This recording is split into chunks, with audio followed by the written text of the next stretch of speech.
Bonjour petite fougère de YouTube, on se retrouve pour la suite, on se retrouve pour créer un environnement de liberté. Donc nous sommes toujours sur En toute puissance, le livre écrit par V6.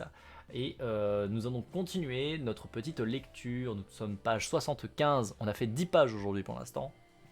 On a été productif. Créer un environnement de liberté. On perçoit déjà avec les conceptions précédentes les changements imaginés par Rogers pour l'éducation. Enlever les instances de contrôle, programme, évaluation, permettre la responsabilité des apprenants quant à l'organisation et le choix de ce qu'ils ont à apprendre, valoriser l'autonomie sous toutes ses coutures, permettre d'expérimenter concrètement le savoir. Roger résume ainsi le comment créer un environnement de liberté, qui nourrit l'autonomie, permet un enseignement autodéterminé. La présence d'un ou de plusieurs facilitateurs, qui a les mêmes qualités que celles que nous avons vues dans l'attitude de l'aidant. Édifier l'apprentissage sur des problèmes perçus comme réels. Comme on l'a vu, il s'agit d'ancrer la transmission d'informations face à un réel, que l'étudiant peut avoir perçu, ou alors qu'il puisse choisir ses cours en fonction des problèmes qu'il veut résoudre. Parfois cette perception de problème n'est pas là, car l'étudiant n'a pas eu beaucoup d'occasions de voir différentes situations, ou n'imagine pas encore celle qu'il aura à affronter lorsqu'il sera un professionnel. Dans ce cas, la simulation est un outil qui permet aussi de faire un apprentissage expérientiel. Dans le même ordre d'idées, il s'agirait de transformer l'élève ou l'étudiant en enquêteur. Fournir les moyens. Il s'agit de fournir aux étudiants de quoi vivre un apprentissage expérientiel, que ce soit via les ressources académiques, classiques, livres, matériel de laboratoire, instruments, films, ou avec d'autres, à savoir la possibilité de parler à des professionnels, à d'autres étudiants plus avancés dans le cursus. L'utilisation de contrats. La liberté toute seule peut effrayer certains, laisser confus quant aux moyens de s'organiser, de faire des projets. L'idée est alors de leur faire rédiger un contrat avec eux-mêmes, où ils peuvent écrire leur but, organiser les étapes pour y arriver. C'est ce qu'avait proposé Shield, l'institutrice que l'on a citée précédemment. Les élèves s'écrivaient leur contrat, où ils décidaient quel exercice ils aimeraient accomplir dans la journée. Pourquoi ? Comment ? C'est aussi une forme de transition entre système traditionnel, contrôlant, et système autodéterminé. Roger donne l'exemple d'un professeur de collège, lycée, qui a employé ce système de contrat superposé au vieux système d'évaluation. Au début de chaque année, Arthur Combs expliquait aux élèves qu'ils pouvaient obtenir la note finale qu'ils souhaitaient. Pour réussir, l'élève devait juste certifier qu'il avait bien lu une certaine quantité de chapitres provenant d'un manuel et passer un examen. Mais s'il souhaitait une mention, il devait établir un plan de travail, qu'il pensait valoir comme un B ou un A. Ce plan était ensuite discuté avec le professeur. Souvent, ce contrat était trop ambitieux, et Arthur Combs aidait à ramener à une dimension plus raisonnable. Une fois le contrat établi, alors l'élève était certain d'obtenir cette mention du moment qu'il remplissait son contrat. Il n'y avait aucun blâme, quels que soient les choix qu'avaient décidés les élèves. Ainsi, ce système permettait d'évacuer toute crainte et d'avoir des discussions plus franches. Les étudiants peuvent avoir un avis différent du professeur sans éprouver le sentiment qu'ils mettent en danger leur réussite à l'examen. Ils peuvent exprimer ce qu'ils sentent et pensent réellement. Division en petits groupes. Il ne s'agit pas d'imposer la liberté à des personnes qui ne le voudraient pas. Par exemple, Shield a fait des groupes en fonction de ce que voulaient les élèves. L'un suivait un programme autodéterminé, l'autre traditionnel. Et les élèves pouvaient, selon leurs attentes, changer de groupe. La liberté, c'est aussi pouvoir choisir un apprentissage passif s'ils le souhaitent, comme autodéterminé. Lorsque la classe est très grosse, la structuration en petits groupes permet ainsi de mieux faciliter l'apprentissage autodéterminé. Le groupe lui-même peut se structurer en interne avec des rôles de modérateur, de président, de rapporteur, etc. L'auto-évaluation. Pour la permettre chez l'élève, il s'agit pour le professeur ou le facilitateur de donner en premier lieu beaucoup d'indications sur l'évaluation, puis d'encourager l'élève à se noter. Le professeur peut garder la responsabilité de la note finale ou non. Parfois, s'il y a des contrats, la note finale est synonyme d'avoir rempli son contrat. D'autres professeurs ont pu fournir l'exemple d'autres auto-évaluations d'élèves pour montrer ce processus aux nouveaux. L'élève peut être aidé par ses camarades, par son groupe, pour s'auto-évaluer, ou bien cela peut être des délégués de groupe qui donnent des notes après discussion. La manière choisie est beaucoup moins importante que le fait qu'il se sente responsable de poursuivre intelligemment la réalisation des objectifs qu'il s'est fixés. Tel étudiant se choisira un objectif particulièrement rigide, comme simplement accumuler des connaissances utiles pour l'examen. Un autre peut voir dans le cours un moyen pour devenir plus spontané dans son apprentissage, davantage ouvert à un éventail plus large de stimuli, plus libre d'être lui-même dans ses réactions, en face des matériaux mis à disposition. et chacun aura été un apprenti responsable d'une manière assez semblable à celui d'une personne occupée par sa profession dans une société. Le groupe de rencontre, parfois nommé groupe de sensibilité ou de sensibilisation de parole intensif. Dans l'optique de Rogers, c'est le premier élément à poser. Il s'agit de former des groupes de discussion non seulement dans le cadre de la formation des étudiants, mais aussi pour le professeur lorsqu'il y a un but de changer d'objectif, de politique, d'organisation pédagogique. Un facilitateur est présent et son rôle est de faciliter l'expression, notamment personnelle, où les façades de défense de chacun peuvent être levées. Au début, ce moment de groupe est peu structuré, de sorte que progressivement, ce sont les relations, les communications dans le groupe qui conduisent les futures discussions, les projets, les problématiques. Des changements sont décidés via l'autodétermination de groupe ou ses participants. Voici comment se dérouleraient les séances avec les groupes visant le changement autodéterminé au sein de l'institution. Un climat psychologique de sécurité est progressivement développé dans le groupe via le facilitateur. Petit à petit apparaissent la liberté d'expression, la réduction des défenses chez les personnes. Des comportements affectifs vont avoir tendance à émerger entre les membres, mais également à l'égard d'eux-mêmes. À partir de cette liberté, un climat de confiance s'installe. Les personnes expriment de vrais sentiments, positifs et négatifs. Les personnes acceptent davantage l'ensemble de leurs êtres, que ce soit d'un point de vue intellectuel, physique, affectif. Je crois que ce que tu lis, c'est la vision de mon CEO. Eh ben c'est beau. C'est beau, putain. C'est bien, t'as de la chance. Si c'est un truc comme ça, vraiment aussi ouvert, c'est propre. C'est très très propre. C'est très très bien. C'est très très très très bien. T'as beaucoup de chance pour le coup. Hein. Je continue. Comme les personnes sont moins inhibées et bloquées par des défenses rigides, advient en eux la possibilité de changer. Ce changement peut porter sur leur attitude, leur comportement, leur méthode d'enseignement ou leur façon de diriger. Ce changement apparaît moins menaçant. Il y a des parallèles en tout cas. Bah c'est bien, c'est cool. Hein. Après Rogers, c'est connu, hein. C'est un truc qui est très travaillé depuis pas mal de temps, notamment en psychologie sociale et en psychologie sociale du travail. Les méthodes justement de liberté, de laisser un peu plus les gens de l'autonomie. Après le problème c'est que je sais qu'en France notamment, c'est très compliqué de le mettre en place. Pourquoi ? Parce qu'on a des résistances vraiment monumentales, parce qu'on a un système d'enseignement qui consiste encore à l'heure actuelle à pousser encore et encore et encore à ce qu'on faisait il y a 30 ans, à ce qu'on faisait il y a 40 ans, à ce qu'on faisait il y a 50 ans. Et du coup, ça reste dans beaucoup de cas très compliqué de pouvoir amener cette vision-là.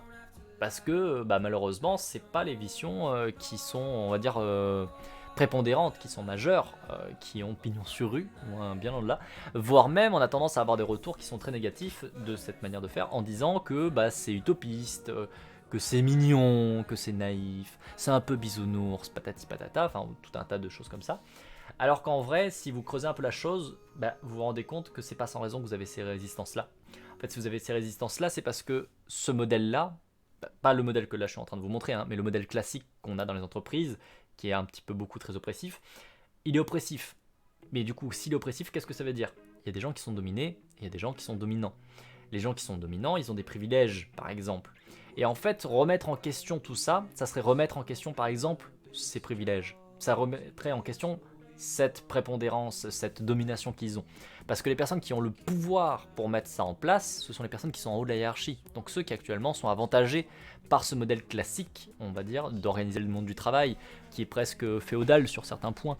Et c'est là où du coup ce genre de vision, notamment rogerienne, où vous allez avoir l'autodétermination qui va être beaucoup plus mis en avant, elle est pas très bien vue, c'est parce qu'elle vient remettre en question tout ça, et elle va remettre à plat tout ça, et faire perdre justement ses avantages, elle va faire perdre cette domination qu'ils ont à l'heure actuelle par le système classique du travail, et forcément ça fait peur, ça dérange, c'est un peu chiant quand tu es dominant de ne plus être dominant, ça te saoule, parce que du coup t'es plus qu'un dans la masse, c'est triste. Donc du coup forcément ça rencontre des résistances phénoménales, ça rencontre des résistances phénoménales. Mais pour autant, malgré tout ça, vous avez quand même Rogers qui a travaillé quand même depuis pas mal de temps, hein, ça date des années 60 hein, quand même, 60-70, donc ça fait quand même pas mal de temps que ça a été travaillé, que ça a été mis en avant, que ça a été testé, que ça a été retesté derrière par d'autres personnes, et qu'on constate que oui ça fonctionne, et que ça fonctionne quand même plutôt pas mal du tout. Donc du coup, ces idées-là font quand même peu à peu avancer. Ces idées-là vont quand même peu à peu, on va dire,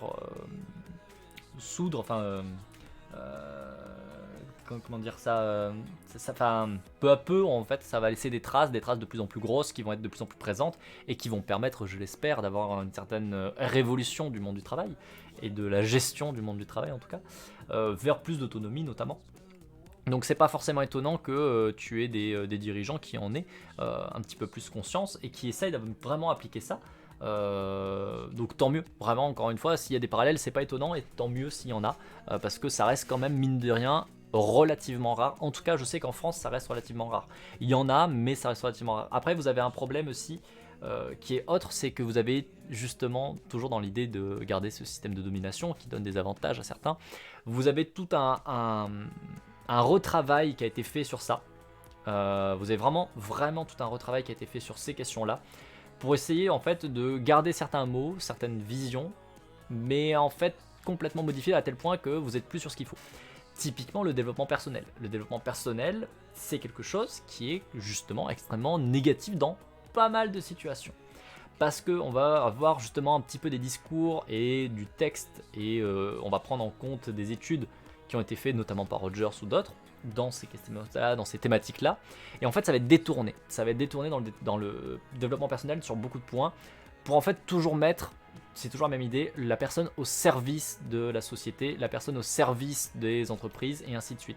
Et du coup, continuer à reproduire un système qui est hautement discutable à plus d'un niveau.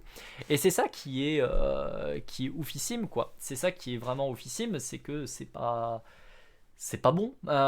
C'est pas bon de ouf. Ma boîte se décrit comme précurseur. Et bah tant mieux, si ça l'est vraiment, tant mieux. Fun fact, quand j'ai Google, j'ai en toute puissance, les premiers résultats sont de la psychanalyse.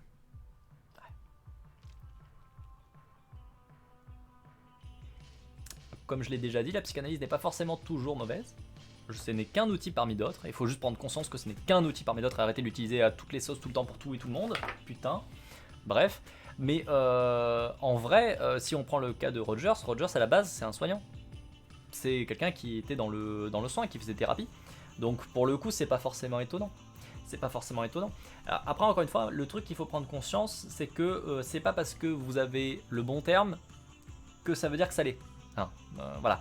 Si je fais un parallèle, par exemple, avec une tyrannie, c'est pas parce qu'il y a marqué République démocratique du Congo, hein, voilà, que ça veut dire que la République du Congo est une république et qu'elle est démocratique. Hein, voilà, ça marche pas comme ça. C'est pas parce qu'il y a le nom, c'est pas parce qu'ils ont mis l'étiquette que c'est bon. Loin de là, très très loin de là. Donc c'est pour ça où ça pose problème. Pour moi, il faut vraiment voir concrètement qu'est-ce qu'il y a derrière. Qu'est-ce qu'il y a derrière le terme. Qu'est-ce qu'ils y mettent. Parce que dans le cas où je repars sur justement le développement personnel, dans beaucoup de cas, le développement personnel, c'est du flan.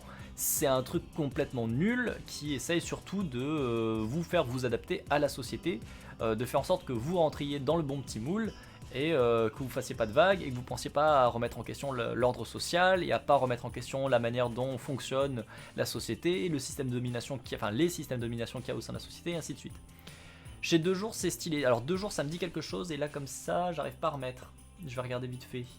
2 jours, c'est qui 2 jours? Ça me dit quelque chose. Christophe 2 jours. Ça me dit quelque chose hein. Psychiatre, psychanalyste et professeur de psychologie française, spécialiste en psychodynamique du travail et psychosomatique, ça me dit de ouf quelque chose. Hein. Ça me dit de ouf quelque chose. T'as fait quoi comme travail? Situation de travail, ouais ça je crois que je l'ai lu en 2016. Le travail vivant. Bien sûr. Mais oui, ok, oui j'ai vu passer. J'ai vu passer. Effectivement, ça c'est des choses que je connais, ouais. Psychodynamique du travail, ouais, c'est bon. La précarité du travail, tout ça, ouais, le travail vivant, c'est plutôt pas mal. Ça d'ailleurs, je pense que c'est un texte que j'aimerais beaucoup vous faire. Le travail vivant, je pense que ça serait bien. Je pense que ça serait très bien de vous en faire la lecture, pour le coup. J'ai lu un papier sur l'évaluation du diagnostic sociopathe dans le DSM. Non mais on va pas parler du DSM. Arrêtez de vouloir me trigger. Ça suffit. C'est pas bien. Je vais continuer la lecture parce que le truc c'est qu'on est en VOD, donc mine de rien, en VOD de lecture, je vais continuer à me centrer. Mais du coup, ouais, 2 jours, il faudrait que j'en reparle. Y a pas de souci. Oui, oui, comme c'est vrai que c'est rond, on te l'a pas. On te l'a. T'étais pas forcément là quand il le disait, mais Corcoro il est au travail et du coup il galère à pouvoir écrire de temps en temps. Donc c'est pour ça. Donc il parle de temps en temps, mais il est limité dans ses possibilités. Mais effectivement, 2 jours, ça me parle beaucoup et j'aimerais bien vous en faire la lecture parce que je trouve qu'il y a des trucs très intéressants dans ce qu'il a écrit. Lis son dernier article sur Cannes. Il a fait un nouvel article dessus. Bah, ça doit être peut-être celui que j'ai vu passer, qui est en 2016 alors, je sais pas. Faudra que je regarde. Mais 2 jours, effectivement, c'est quelqu'un que j'ai vu passer, que je trouvais intéressant. En tout cas, il y avait des idées qui me parlaient. Ça lance des rêves, j'aime. Bah, il faut bien, il faut bien, il faut bien. Je reprends la lecture. Il me semble que ça, je l'ai lu. Comme les personnes sont moins inhibées et bloquées par les défenses rigides, advient en eux la possibilité de changer. Ce changement peut porter sur leurs attitudes, leur comportement, leur méthode d'enseignement ou leur façon de diriger. Ce changement apparaît moins menaçant. Comme leurs défenses sont réduites, les personnes peuvent davantage s'écouter entre elles. Elles apprennent plus de choses l'une de l'autre. Il y a de plus en plus de feedback interpersonnel. Chacun apprend comme il apparaît aux autres. Quel effet il produit sur les autres. Comme les personnes s'écoutent plus attentivement entre elles, l'institution se transforme alors davantage en un ensemble de relations de personnes ayant des objectifs communs plutôt qu'une structure hiérarchique. Dans ce développement de la liberté, et comme les communications s'améliorent, de nouvelles idées, de nouveaux concepts et orientations apparaissent. L'innovation est alors perçue positivement, plutôt que comme une menace potentielle. Les apprentissages qui sont faits durant l'expérience de groupe s'exportent, de façon temporaire ou prolongée, dans leurs relations même hors du groupe, avec les pairs, les étudiants, les subordonnés et supérieurs hiérarchiques. En se basant sur ces expériences de groupe, Rogers constate qu'il y a un changement qui s'opère. Par exemple, il constate ces changements chez l'administrateur, à entendre ici tout poste lié à la direction, au conseil d'administration, au chef de département, etc. Note le nom parce que je suis néophyte et que j'ai pas toutes les clés. On n'a jamais toutes les clés. Il y aura toujours des nouveaux noms, il y aura toujours des personnes intéressantes à aller étudier. Toujours. Toujours. Ah merde, on peut pas poster de lien quand on n'est pas sub. C'est vrai que ça, il faudrait que je le précise un peu plus régulièrement. Parce qu'on a beaucoup de problèmes de bots. En fait, on a beaucoup de bots qui viennent mettre des liens à la con. Du coup, je suis désolé. Envoie-le à Céron en privé. En MP, vous pouvez vous envoyer. Et pour le coup, les personnes qui sont sub peuvent après le poster sur le chat au besoin. Ou sinon, sur Guilded, vu que tu es sur Guilded, n'hésite pas. Hésite pas sur Guilded parce que pour le coup ça marchera. Parce que dès que tu vas essayer de poster un lien sur voilà, dès que tu vas essayer de poster un lien sur le chat, ça va ban automatiquement en fait. Parce que justement, encore une fois, on a trop de problèmes de bots à la con qui viennent et qui mettent des liens du coup stupides, mais du coup tous les liens sont désactivés, sauf pour les personnes qui sont sub, parce que généralement les personnes qui sont sub sont des gens qui sont récurrents et qui du coup, pour le coup, sont un peu plus safe, on va dire. Mais du coup, désolé. Mais n'hésite pas sur Guilded, par contre, pour le coup, Guilded, je pense que c'est pas mal. Si à l'occasion tu veux le mettre. J'en étais où du coup? Tac, ici. Il sera moins dans la protection de ses croyances et constructions mentales, personnelles, et pourra ainsi écouter avec plus attention les autres administrateurs ou professeurs. Il percevra les idées novatrices comme moins menaçantes. Il aura moins besoin de se protéger derrière des règles bureaucratiques et décidera davantage en fonction des avantages et des inconvénients d'une situation donnée. Sa communication sera plus claire, que ce soit avec des supérieurs, pairs ou subordonnés, car elle servira plus à une autoprotection camouflée. Il sera plus intéressé par les personnes et sera plus démocratique dans les réunions. Il aura plus de capacité à écouter les feedbacks positifs ou négatifs de l'équipe et à les utiliser de façon constructive. Communiquant réellement avec son conseil d'administration, il pourra peut-être établir les fondements d'un changement dans les structures. Rogers dit que c'est d'autant plus possible si tout le conseil d'administration participe au groupe également. Sinon tu peux envoyer le lien pour 5€. Oui. Oui mais l'idée c'est pas de pousser les gens à sub pour pouvoir poster des liens. C'est plus dans le sens où j'estime que les gens qui sub, c'est qu'ils font une démarche dans laquelle ils vont être proactifs avec la chaîne. Et ça va pas être Jean-Michel le random qui veut juste poser son petit lien vers son Twitch ou son petit lien vers je ne sais quel site pour une arnaque en ligne ou je ne sais quoi. Mais c'est pas l'idée de vous pousser au contraire à sub pour pouvoir poster des liens, c'est absolument pas... C'est pas l'idée. Si vous faites des subs, je vous en remercie énormément. Je vous remercie énormément pour ça. Parce que c'est vraiment comme ça que vous aidez à faire vivre la chaîne. Et peut-être qu'un jour, je pourrais avoir un vrai salaire avec. Qui soit un peu un peu, on va dire, suffisant pour aider un petit peu dans notre ménage. Même si encore une fois on n'est pas forcément dans le besoin. C'est toujours pratique d'avoir un peu plus d'argent. Notamment comme là où on doit acheter une nouvelle machine à laver, par exemple. Mais bon, bref. C'était le cairn. Ouais, le cairn est un très bon site que j'ai régulièrement tendance à vous mettre en avant, non sans raison. Sub pour cette personne qui respecte tes droits. Bah, c'est normal de respecter vos droits, c'est la base. Il faut pas sub parce que je respecte vos droits. C'est pas... Ça n'a pas de sens. Ça n'a pas de sens. Et merci énormément, du coup. Merci énormément à Céron qui a offert un sub, du coup. Oh, bah merci énormément à Castigmat. Merci énormément. Putain, vous avez quasiment lancé le train de la hype, du coup. Alors, c'est marrant parce que du coup, ça a enlevé la bosse, la goupille, mais ça n'a pas mis à jour. Alors, du coup, c'est qui? Attendez, je vais vérifier. Mais merci énormément à vous deux. C'est adorable. Merci beaucoup, beaucoup, beaucoup. Tac, tac, tac. Boss, on va mettre ici. C'est Reboots. C'est Reboots qui est le boss. Parce que du coup, et voilà, tu peux poster le lien. Du coup, bah, comme c'est Reboots qui a eu le sub au moment où ça a tué le boss, c'est Reboots qui est devenu le boss. C'est lui le nouveau boss. C'est Reboots le nouveau boss. Merci énormément. Merci énormément. Ah bah oui, j'allais dire pourquoi ça fait pas la synthèse vocale, mais parce que d'abord ça fait tous les ça fait tous les petits subs. Merci énormément. Ah, et du coup ça lance le train de la hype. Bah bonjour. Bonjour énormément, bienvenue. Monsieur Idan, mais que faites-vous ici? Merci énormément. Bienvenue, bienvenue. D'ailleurs du coup, Monsieur Idan, tu dois pas être encore mis en VIP. Où est-ce que tu te caches? Monsieur Idan, je vous vois ici. Bienvenue à vous déjà. Comment est-ce que ça va bien? Tac. Communauté. Gestionnaire de rôle. Et je vais mettre un nouveau VIP. Merci énormément. Et du coup, vous avez lancé un train de la hype niveau 4. Oh, je crois que ça va être le 3e train de la hype en 1 an et demi. Merci beaucoup. Merci énormément. Merci énormément. Hop, alors ajoutez un rôle. Monsieur. Et évidemment, il ne me le sort pas parmi les premiers. Ah, alors que Monsieur Edan est de qualité. Monsieur Edan est de qualité. Hop, VIP. Comme d'habitude, quand vous avez quelqu'un qui a un joli petit diamant, c'est parce que c'est un ou une streameuse que j'estime de qualité et que du coup je vous le mets en avant. Donc n'hésitez pas à aller mettre un petit follow chez Monsieur Idan parce que c'est quelqu'un de bien. Non. Bah là c'était la mort de la goupille. La goupille, je suis désolé, tu n'es plus la boss du stream. C'est très triste. C'est la déception. Tu as rendu un fier service en étant le boss du stream pendant très longtemps, à n'en pas douter. Tu avais un poste très utile, hein. Tu étais capable de mettre notamment, parce que tu étais la boss bien sûr, les marqueurs de VOD, entre autres choses. Vraiment une tâche incroyable en tant que boss, c'était très important.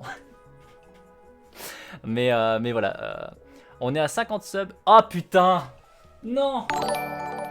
On est à 50 subs. Ah. Ça veut dire que du coup, il va falloir faire la séduction du pigeon. Ah merde, il va falloir faire la séduction du pigeon. Ah bah a priori, on est pile poil. Ah là, on est raccord, pile poil ce qu'il faut.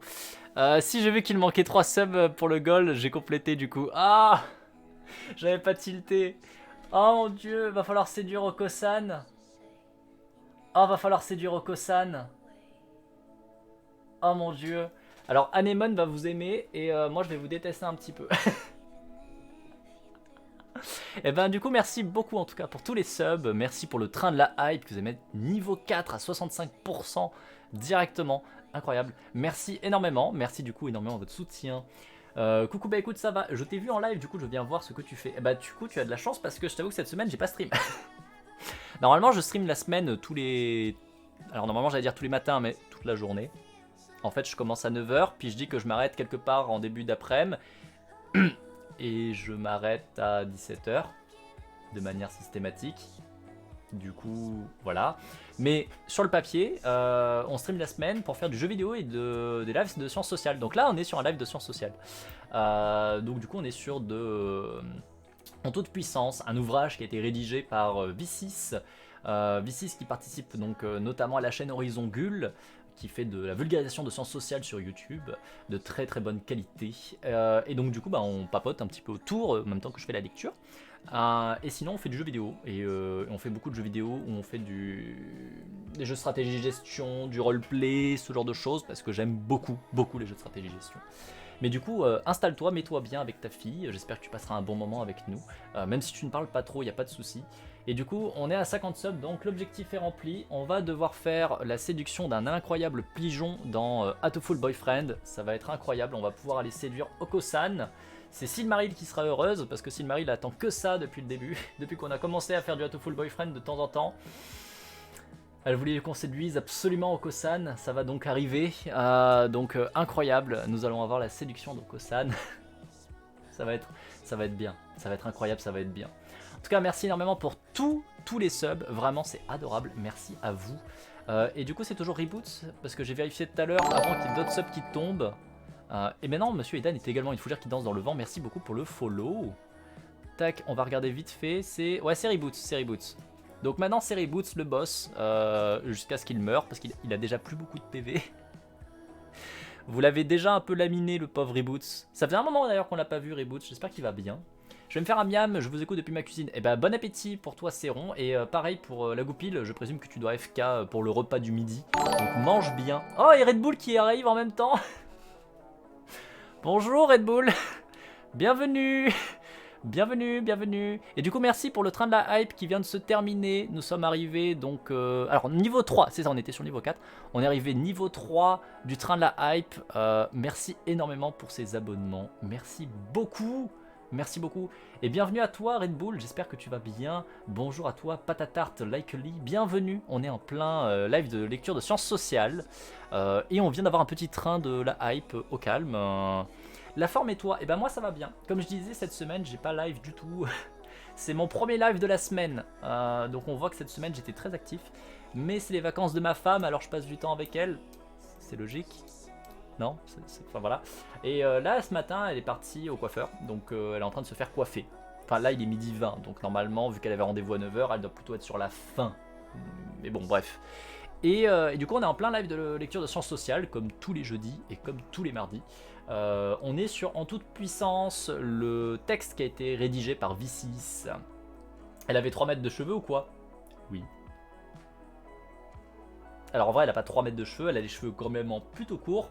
Mais Anémone a des tresses en fait de ses cheveux qu'elle n'a jamais coupés depuis le lycée je crois, ou collège, je sais plus. Donc elle a des cheveux qui vont très très bas. Elle a quelques cheveux qui vont très très très bas. Mais après sinon là elle s'est fait couper court il y a quelques mois. Elle a fait une coupe assez courte qui lui plaît beaucoup. Et là elle fait une couleur surtout. Elle a fait une mèche rouge a priori. Et je sais pas si elle a fait une autre couleur à côté. Parce que madame est rousse. Oui, madame est rousse. Mais madame veut absolument avoir une mèche rouge en plus. Pourquoi pas. Mais bon, hein, voilà. Bon, après, moi j'aime bien les couleurs, hein. Vous avez vu de toute façon, regardez mes cheveux incroyables, mes cheveux magnifiques, hein, voilà. Violet et bleu, hein. Donc j'aime les couleurs quand même, on va pas se mentir. Donc en vrai, je comprends tout à fait l'envie de faire des couleurs, c'est quand même cool, c'est quand même fun, on va pas se mentir. C'est plutôt pas mal, Tu faisais quoi de beau du coup Red Bull? Vous faisiez quoi de beau en live? Et du coup, merci encore énormément, pour le petit train de la hype, et merci énormément pour Red Bull pour le raid, et bienvenue. Un peu de Isaac. Ah, le petit Isaac. J'aime beaucoup te regarder faire du Isaac, même si tu t'énerves beaucoup. Mais le jeu il est bien, j'aime bien le regarder. Une certaine appétence pour le rouge, je note tout de même. Ouais, j'adore les cheveux rouges. Ça me plaît énormément. Alors à la base, ça c'était censé être violet. Et ça a tourné très très rose violet. Donc ça n'a pas très bien tourné, voilà, mais bon, voilà. Je m'énerve pas, je m'exprime de façon sonore. On ne jugera pas, nous acceptons dans notre cœur. Il n'y a pas de souci. J'en profite que du coup, vous voyez que Monsieur Idan, vous voyez que Red Bull, ils ont des petits diamants, c'est pas sans raison. S'il y a des diamants, c'est que ce sont des streamers ou des streameuses que j'apprécie beaucoup. N'hésitez pas à les mettre un follow. Wink, wink de l'œil. Hein. Vous avez vu, je suis discret. Hein. Le message est subtil. Hein. Vous avez vu, c'est pas mal. Hein. C'est pas mal. Hein. Wink, wink. Voilà, exactement. Et on va pouvoir se relancer quand même dans la lecture de Sensorial. Parce que du coup, là, vous êtes sur YouTube. Hein. D'ailleurs, si je vous mets là-dessus, YouTube vous voit. Voilà, YouTube c'est Twitch, Twitch c'est YouTube, vous pouvez vous dire bonjour. Alors normalement si vous dites bonjour, Twitch arrive à vous dire bonjour à YouTube. Par contre YouTube a plus de mal à dire bonjour à Twitch, normalement ça marche un peu moins bien, ça j'avoue. Il y aura un petit décalage qui fait que potentiellement Twitch ne verra pas ton bonjour YouTube. Mais s'ils veulent vous dire bonjour, ils peuvent. Bon là déjà ça commence en disant je préfère Dailymotion. Ça part mal pour un bonjour. Mais du coup, nous sommes sur... et merci beaucoup, Castingmat. Du moins, YouTube vous verra un jour Gwyneth Troll. T'étais en train de faire tes griffes sur mon siège, là? Cette peste. Elle est trop mignonne, mais c'est une peste. Tu viens un petit peu à la caméra. Viens faire ton travail. Donc, évidemment, en tant que bon influenceur, je vous mets un chaton devant vous. Comme ça, vous êtes influencé et vous donnez de l'argent. Parce que les chats... Bien sûr, les chats gouvernent le monde, vous le savez bien. Et si on utilise des chats, on gagne tout de suite plus de vues. C'est une loi mathématique universelle, c'est la base, c'est la base. Regardez comme elle est belle, la petite choupie là. Et donc elle là, elle était en train de faire ses griffes sur mon siège en fait. Hein. C'est pour ça qu'elle s'est venue en se précipitant. Parce que je l'ai regardée avec le gros yeux. Vous savez, les gros yeux qui dit attention, je suis pas content. Et d'un coup elle a fait oh merde, non c'est pas moi, promis. Alors qu'elle avait les griffes encore plantées dans le siège. Hein. Mais bref. Bon, c'est pas tout, mais comme je vous disais, on est en plein live de sciences sociales, de vulgarisation de sciences sociales. On est sur En toute puissance, et plus particulièrement, on est sur une partie qui vous parle vachement de Rogers.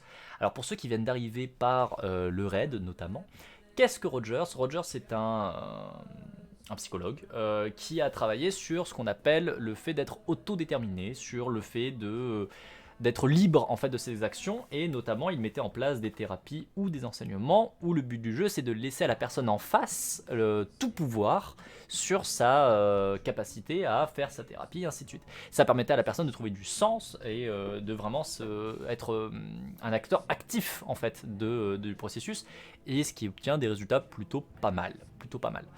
Moi j'ai faim, alors je vais aller me chercher un miam. Des bisous. Et ben des bisous à toi Red Bull. Merci beaucoup pour le raid. Merci énormément.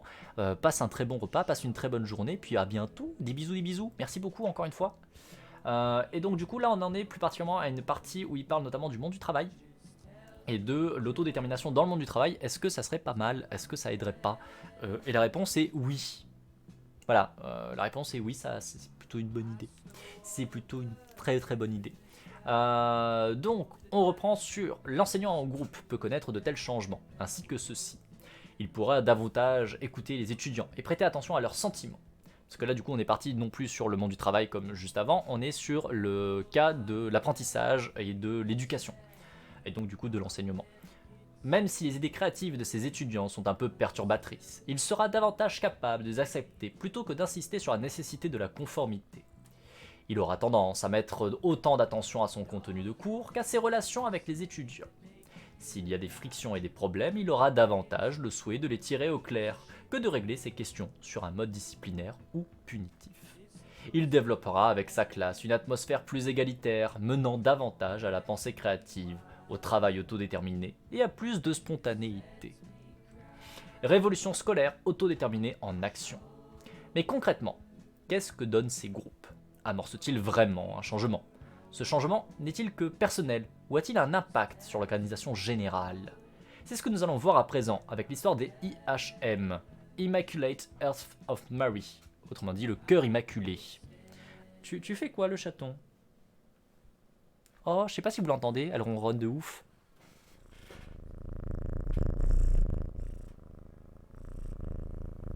Vous entendez le ronron? C'est pas trop mignon. T'es pas trop choupi, toi? Bah oui, t'es la plus choupi. Oh oui. Je sais pas si vous avez entendu le ronron, parce qu'elle a un ronron qui est relativement discret en vrai par rapport à Stockholm. Mais elle ronronne bien là. Ma petite pépette. Oh. En 1966, le groupe du Cœur Immaculé un groupe scolaire catholique de nonnes, comprenant des écoles, des collèges, des lycées et un enseignement supérieur, demande à Rogers d'intervenir pour organiser des groupes intensifs et ou de sensibilisation, afin d'amorcer un changement autodéterminé de l'organisation. Le premier groupe se tient à Montecito, organisé par Rogers, Coulson, Midor, avec de nombreux facilitateurs sur le terrain. Presque toutes les sœurs du Cœur Immaculé, qu'elles soient administratrices ou professeurs, finiront par avoir participé à ces groupes durant l'année 1967. Ces groupes s'arrêtent vers la fin de 68, bien plus tôt que ce qui était prévu initialement. Les subventions étaient prévues pour 3 années d'expérimentation, mais il n'y en eut finalement qu'environ 1 an et demi à 2 ans. En 70, l'ordre religieux de Cœur Immaculé a éclaté. 300 nonnes se sont libérées de leurs vœux. C'est le plus grand groupe de religieuses à se laïciser simultanément. Certaines deviendront professeurs dans d'autres écoles non religieuses. D'autres se convertiront à une nouvelle vie, devenant artistes, militantes, etc. Une grande partie rejoindra une nouvelle communauté construite sous l'impulsion de Sœur Caspari, ancienne directrice du Cœur Immaculé, qui n'aura plus d'accroche hiérarchique avec l'Église. Alors je suis désolé, mais ça me fait déjà mourir de rire. Ça c'est tellement beau. Ça c'est tellement beau. Alors vous le savez ici, je suis pas trop fan de tout ce qui est religion, j'ai un peu du mal. Je respecte tout à fait les croyances religieuses de chacun, il n'y a aucun problème là-dessus. Mais c'est vrai que les dogmes religieux, moi ça a tendance à me bloquer un petit peu et je suis beaucoup trop rationnel pour accepter l'idée même d'une entité divine qui veut notre bien, patati patata. Moi ça m'est absolument impossible. Si vous ça vous apporte quelque chose, tant mieux pour vous, il n'y a aucun problème. Mais c'est vrai que moi ça me semble absurde. Du coup ça me fait quand même beaucoup rigoler de voir que tu as des nonnes qui viennent essayer de mettre en place du coup un groupe d'autodétermination et que ça débouche au bout d'1 an et demi, 2 ans sur 300 sœurs qui partent et qui renoncent à leurs vœux, qui quittent la religion en mode allez bisous c'était sympa mais non. J'avoue que ça me fait beaucoup rire. Une partie de moi non négligeable et voilà. La question c'est pourquoi les religions existent. Non, les religions existent parce que justement il y a besoin d'avoir un soutien à plein de niveaux. Parce qu'on est dans des sociétés, on est dans des structures qui sont assez stressantes. Et là encore à l'heure actuelle on a énormément de connaissances sur énormément de choses. Parce qu'on a un développement technologique qui est très élevé, mine de rien. Mais il y a quelques siècles c'était pas le cas. Il y a quelques siècles, énormément de questions qui aujourd'hui ont des réponses n'en avaient pas. Et la religion était une manière d'avoir ces réponses, était une manière d'avoir un but, était une manière de donner du sens à notre existence, était une manière de donner une certaine cohérence au monde et aux mystères et aux inconnus qu'il y avait tout autour, et de rassurer un petit peu les gens.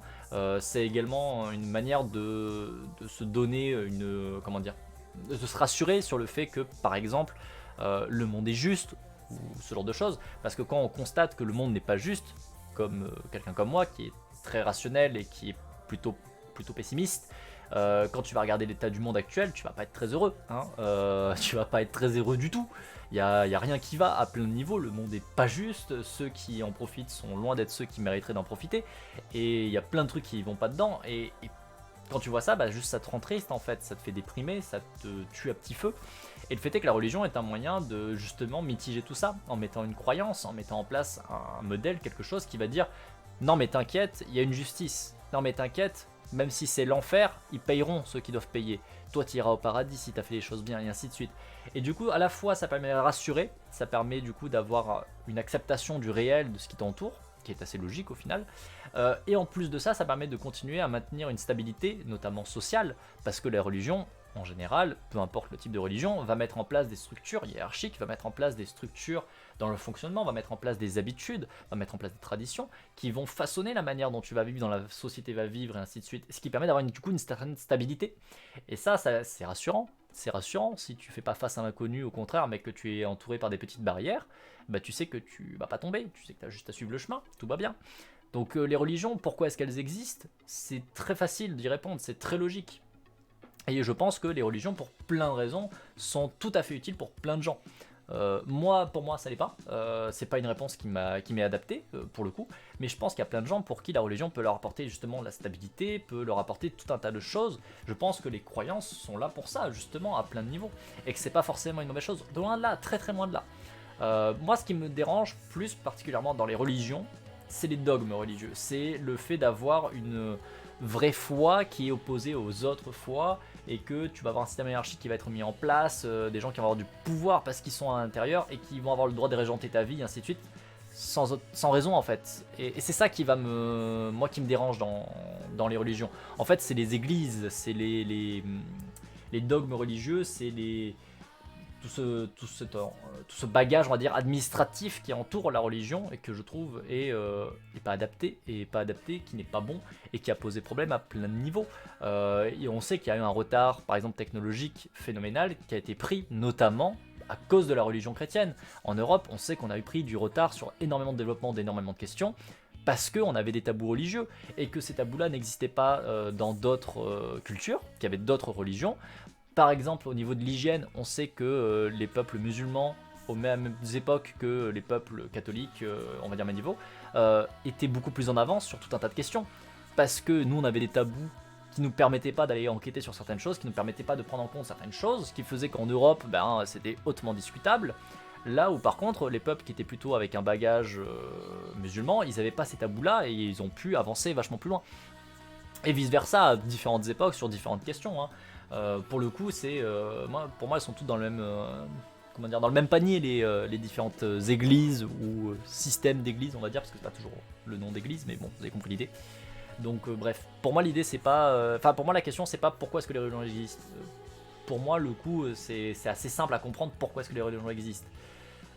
Après c'est plus, et même là, j'allais dire pas pourquoi est-ce qu'elles se maintiennent, parce que les dogmes religieux se maintiennent parce que notamment il y a des systèmes de domination, que socialement c'est quand même très bien construit et très bien inclus, enfin voilà. Tout ça pour une simple phrase, c'est pour ça que j'aime tes lives. Non mais moi, vous me dites une phrase et je décolle, vous le savez. On est sur de la vulgarisation de sciences sociales, ici. Vous savez que j'ai un bagage de psychologue qui est quand même très lourd. Et du coup, j'ai tendance à facilement partir, expliciter, et ça, qu'on soit sur des lives de jeux vidéo ou sur des lives de lecture de sciences sociales. Bon, lecture de sciences sociales, j'ai quand même tendance à y aller beaucoup plus. J'avoue que c'est le cadre, c'est fait pour. On est sur la vulgarisation de sciences sociales, donc j'y vais franco. Mais, mais bon, c'est vrai que, bon, voilà, je parle beaucoup. Je parle beaucoup. Je suis une personne qui parle énormément. Je continue quand même un peu le texte. Que s'est-il vraiment passé dans ces écoles? Il y a de très nombreuses perspectives qui relatent l'histoire mouvementée de cette fin des Cœurs Immaculés, sans même mentionner l'intervention rogerienne des groupes. Par exemple, des chercheurs ou des journalistes sont penchés sur la personnalité et les idéaux particuliers des professeurs, des administratrices du Cœur Immaculé de l'époque, qui étaient déjà réputées, avant 66, pour leur très grande créativité. Sœur Corita Kent, ou encore pour leur résistance au conservatisme de l'Église, Sœur Umiliata Caspari. L'IHM, c'est aussi l'un des lieux d'où est partie quantité de témoignages où l'on voit émerger des femmes qui se mettent à assumer leur homosexualité, puis progressivement, après avoir quitté les ordres, à militer pour les droits LGBT. Jeanne Cordova, par exemple. D'autres sont anti-guerre, sont féministes, toutes ont à cœur de lutter contre les oppressions et les injustices. Peu des témoignages, d'écrits, rapportent vraiment ce qui s'est concrètement passé lors de ces groupes, ni quelle pourrait avoir eu leur influence sur la transformation des Cœurs Immaculés en communautés laïques, qui existent d'ailleurs encore aujourd'hui. Il est donc difficile pour moi de vous livrer une histoire précise de cette révolution, avec tous ces détails techniques. Selon les acteurs, cette révolution est considérée comme une réussite, et pour d'autres, comme un drame, notamment des personnes du champ catholique conservateur. Étonnant. Beaucoup de points restent assez flous, notamment sur le rôle causal des groupes sur cette révolution. Et moi je suis une personne qui écoute beaucoup, tant mieux, tant mieux. J'espère que vous avez passé un bon moment. Après, on a quand même tendance à revoir les mêmes personnes revenir, on est toujours à peu près la même 10, vingtaine de personnes. Donc sur le papier, ça doit être que quand même on a une bonne synergie ensemble. Je pense, enfin j'espère. Les Cœurs Immaculés avant Rogers. Commençons par voir l'ambiance initiale, avant la mise en place des groupes. Caspari devient présidente des Cœurs Immaculés en 58. Docteur en lettres, elle a notamment étudié François Mauriac, et dans ses écrits de 60, on trouve déjà une vision de la liberté, de l'autonomie, qui est très raccord avec ce qu'aurait pu dire Rogers, ou même avec la SDT actuelle. Les dépendances avec les autres, les milieux sociaux, avec leurs coutumes et manières, peuvent être atrophiées. Même une vie... T'es en train de faire tes griffes sur mon fauteuil, là? Tu sais que t'es spotted? Tu es derrière moi et je t'entends. Je ne suis pas sourd. Ouais, miou. Je te surveille, hein. Descends. Allez. Descends. Arrête de massacrer mon fauteuil. Non mais... L'empereur d'Elaius, oui. Oui. On peut me donner ce titre. Je l'accepte. Je l'accepte. J'accepte le titre d'empereur d'Elaius. Ça me va. Bon, bah du coup on a gagné un chat. Je l'ai engueulé parce qu'il était en train de massacrer mon fauteuil et du coup il vient il vient se caler sur mon ventre. Ça va? T'es bien? Bah oui, hein, c'est Monsieur Chat ça. Hein. Ah, Monsieur Chat, Monsieur Chat. Bah oui, je t'aime, boule de poil. Bref. Les dépendances avec les autres, les milieux sociaux, avec leurs coutumes et manières, peuvent être atrophiées. Même une vie de dévotion mal conçue ou d'exercice de piété peuvent empêcher les personnes d'avoir une conscience de soi authentique et profonde. Parfois, un être humain peut devenir ce que les autres attendent de lui. Il peut devenir si moulé dans les attentes des autres qu'il est une image fidèle de l'espoir et des rêves des autres. Mais dans cet acte, il perd sa propre identité. Il peut craindre la liberté qu'apporterait la connaissance de soi. Parfois, il désire la sécurité et la conformité. Et donc ces vies sans sens sont le lot de beaucoup, ironiquement, même parmi les soi-disant religieux. Alors qu'en 37, elle entrait au couvent avec des vertus d'obéissance, de conformité et de régularité de la vie, son étude de Mauriac la fera progressivement adopter et mettre en œuvre des valeurs de liberté individuelle, de responsabilité, de possibilité, d'une expérience de Dieu à travers une conscience de soi telle qu'expliquée au-dessus. Gaspari a à cœur d'appliquer le SFC, Sister Formation Conference, un programme d'études qui vise à remplacer l'ancien programme d'études des sœurs, de façon à ce qu'elles obtiennent un diplôme universitaire. Les Cœurs Immaculés devient ainsi un lieu réputé pour son innovation, sa créativité, car il faisait venir des conférenciers de tous les domaines, également très réputés. Le département d'art est à l'époque particulièrement connu. Il est mené par sœur Marie Corita, qui deviendra Corita Kent, une artiste reconnue dans la sérigraphie, avec un style pop art. Elle créera des œuvres pour dénoncer la guerre du Vietnam, et ses méthodes sont aussi imprégnées de cette idée de la connaissance de soi. La liberté sont fondamentales pour œuvrer. Les commentateurs de son œuvre rapportent qu'elle rendait cool le catholicisme, que cela attirait énormément d'autres artistes. Avec ses cours, le Cœur Immaculé devient une avant-garde de la scène artistique de l'époque. Sa méthodologie est simple. Commencer, regarder, connecter, créer, travailler, jouer, célébrer. L'art ne peut pas s'apprendre par cœur pour elle. La créativité est un acte naturel qui naît de l'observation attentive de l'ordinaire, et de l'action de créer est un acte d'espoir. Elle estime que chacun a cette capacité en lui, ce qui n'est pas sans rappeler là aussi Rogers. Bien que nous ne soyons pas tous peintres, par exemple, nous sommes tous des artistes, dès lors que nous assemblons des choses, que ce soit pour faire du pain, pour faire un enfant, etc. Agir et fabriquer sont des actes d'espoir, et à mesure que cet espoir grandit, nous cessons de nous sentir submergés par les troubles du monde. Nous nous souvenons qu'en tant qu'individus et groupes, nous pouvons faire quelque chose pour résoudre ces problèmes. En tant qu'enseignants, nous essayons de participer au processus permettant aux gens d'être les artistes qu'ils sont.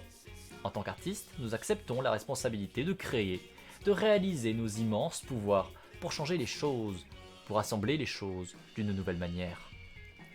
Elle donne des exercices particulièrement étonnants. Jeanne Cordova, une ancienne élève, raconte qu'un exercice consistait à courir sur les bancs de la classe, tout en s'exprimant artistiquement sur les murs préparés à se recevoir leurs collages, leurs peintures, etc. Corita donnait des défis particulièrement créatifs, comme dessiner sans objet du quotidien à l'encre de Chine et avec une baguette. Tout cela avec sa main non dominante. Elle pensait qu'on apprenait à dessiner en testant toutes sortes de supports, d'outils, y compris des objets qui n'étaient pas prévus pour l'art.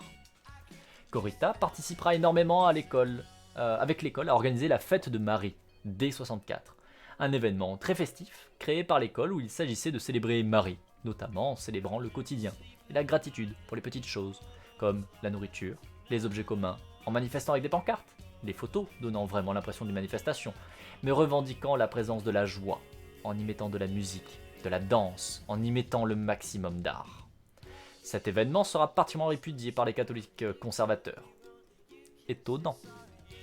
Dans sa classe, elle a créé les règles ci-dessous qui, là encore, on le devine, vont parfaitement bien se marier avec les apports de Rogers.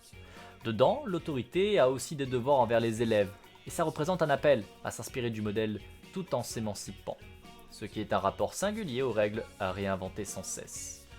les règles. 1. Trouvez un endroit en lequel vous avez confiance et essayez de lui faire confiance pendant un certain temps. 2. Les devoirs généraux d'un étudiant. Tirez le meilleur parti de votre professeur, tirez le meilleur parti de vos camarades de classe. 3. Les devoirs généraux d'un enseignant. Tirez le meilleur parti de vos élèves. 4. Considérez tout comme une expérience. 5. Être autodiscipliné. C'est-à-dire qu'il s'agit de trouver quelqu'un de sage ou d'intelligent, puis choisir de le suivre. Être discipliné, c'est suivre la bonne façon. Être autodiscipliné, c'est suivre d'une meilleure façon.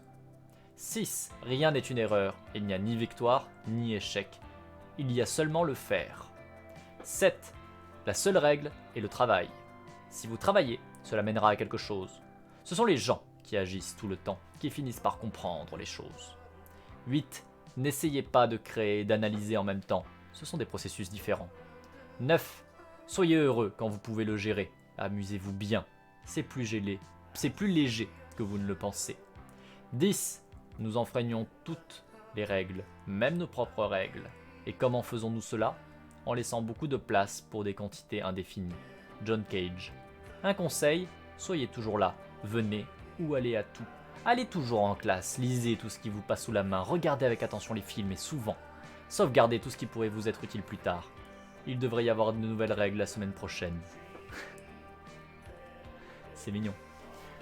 Avant l'intervention des groupes, il y a donc un progressisme évident dans l'équipe éducative et administrative de l'école.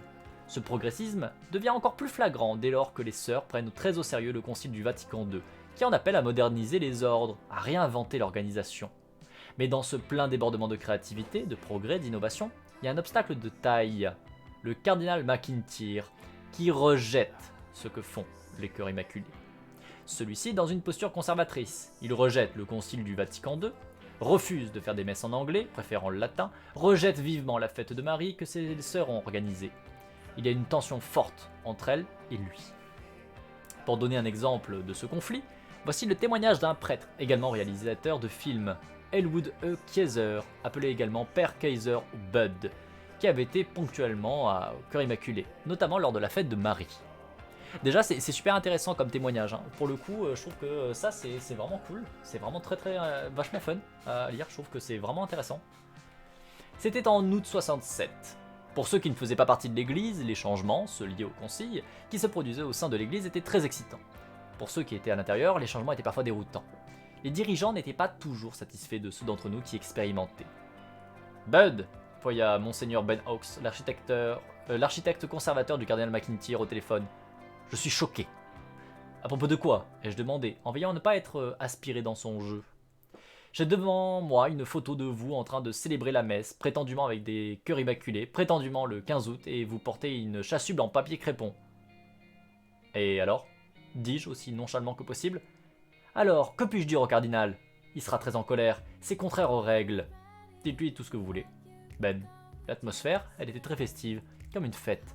Les vêtements en papier crépon semblaient très appropriés. De plus, il n'y avait rien d'assez conventionnel pour aller autour. Approprié mon œil. Vous êtes censé porter des vêtements de tissu, c'est ce que veut Rome. Vraiment, Ben? Répondis-je, ma tension intérieure commençant à monter. Avec des enfants mourant de faim et le monde se préparant à se faire sauter, pensez-vous que Jésus veut que nous nous inquiétons du genre de vêtements que nous portons? Je jouais ça un peu salement, mais il le méritait. Vous êtes tous les mêmes, a-t-il rétorqué. Vous commencez à jouer avec la liturgie. Ensuite, vous remettez en question la doctrine de l'église. Vous finissez par sortir avec des nonnes. À ce moment-là, j'étais furieux. En partie parce que, je suppose, je faisais les trois.